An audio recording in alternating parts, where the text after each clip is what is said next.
বলিউড অভিনেত্রী আথিয়া শেঠি গত বছরের নভেম্বরে সোশ্যাল মিডিয়ায় একটি নোট শেয়ার করে তার গর্ভাবস্থার ঘোষণা দিয়েছিলেন এই অভিনেত্রী। বেবি বাম্প নিয়ে স্বামী KL রাহুলের সঙ্গে বেশ কিছু ছবিও শেয়ার করেছিলেন তিনি। অবশেষে অপেক্ষার প্রহর শেষে কন্যা সন্তানের মা হলেন আথিয়া।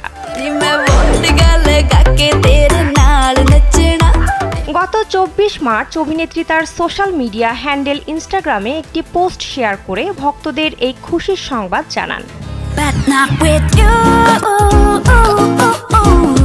সেই পোস্টটিতে অভিনেত্রী লিখেছেন, এক কন্যা সন্তানের আশীর্বাদ প্রাপ্ত হয়েছি। এই পোস্টটি শেয়ার করার পরপরই ভক্তরা মন্তব্যের ঝড় তোলেন।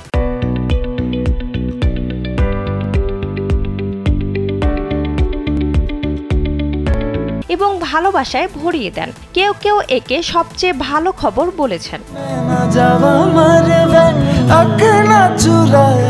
এক ভক্ত মন্তব্য করেছেন, অভিনন্দন এবং আপনার আদরের ছোট্ট পরীর জন্য ভালোবাসা ও আশীর্বাদ। আরেকজন ভক্ত লিখেছেন, নতুন বাবা মাকে অভিনন্দন, আপনার ছোট্ট পরীর জন্য অনেক অনেক ভালোবাসা পাঠালাম। তাদের কন্যা সন্তানের জন্মের খবর ছড়িয়ে পড়ার পর থেকে ভক্তদের পাশাপাশি সেলিব্রিটিদের পক্ষ থেকেও ভালোবাসা এবং অভিনন্দনের ঢল নামে। কিয়ারা আদবানি, সানায়া কাপুর এবং মীরা কাপুর ভালোবাসার ইমোজি দিয়ে তাদের আনন্দ প্রকাশ করেছেন। অন্যদিকে অর্জুন কাপুর মজার ছলে একটি বার্তা শেয়ার করে লিখেছেন, এসে গেছে, অভিনন্দন তোমাদের। এছাড়াও বলিউডের অন্যান্য অভিনেতা ও অভিনেত্রীরাও নতুন বাবা মাকে শুভেচ্ছা জানিয়েছেন।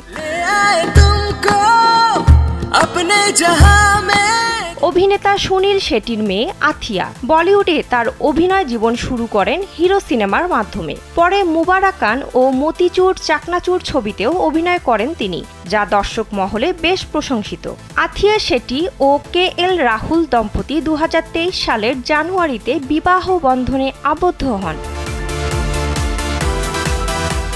বিনোদন ডেস্ক, কালবেলা।